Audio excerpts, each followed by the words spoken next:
has gone on for too long.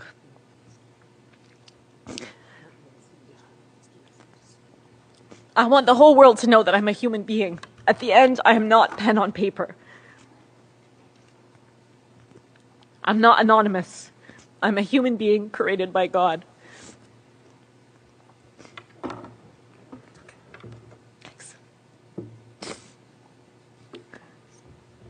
He then asks a question that I'm going to pose to you. Why aren't Palestinians the ones speaking for our cause? Why are we not there and able to speak?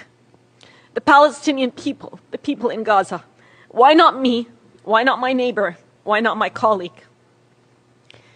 Our Palestinian colleagues are not here today because the systems we currently exist in don't recognize the value of Palestinian life.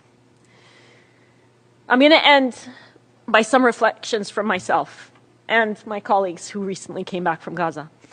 I'm speaking to you today both as a member of civil society and as a healthcare worker who has witnessed firsthand the death and destruction inflicted upon the Palestinian people.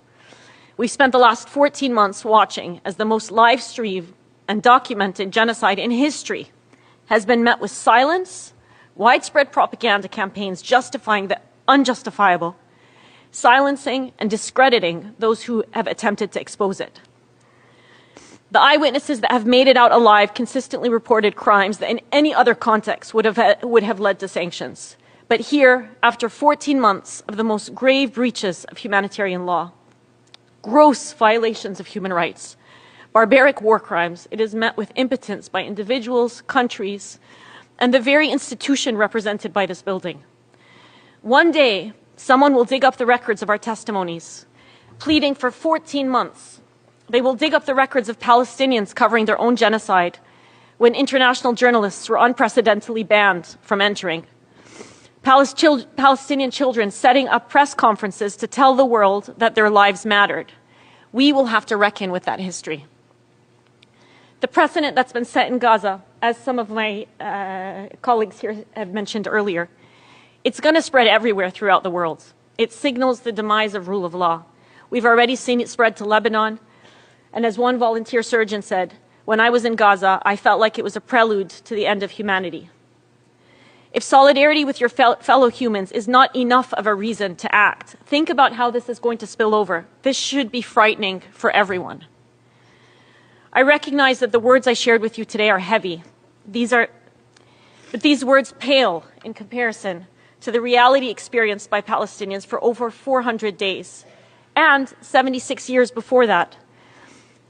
Palestinians don't need our pity. They don't need our praise. They need our meaningful and truthful solidarity. And there is no time for despair. In the 24 hours that I'm going to spend in this city, at least 60 children in Gaza will be injured or killed. I recognize that many of you here, by virtue of being here today, are already convinced of the need to act. It takes courage to fight a corrupted system, a system that gives disproportionate to countries with terrible records of global violence. Today, as all of us sit here in the comfort of safety, Dr. Hussam Abu Safiya is in Kamal Adwan Hospital, just discharged from the intensive care unit after he was injured by an Israeli strike. His son was killed not long ago. His 2 daughters are injured.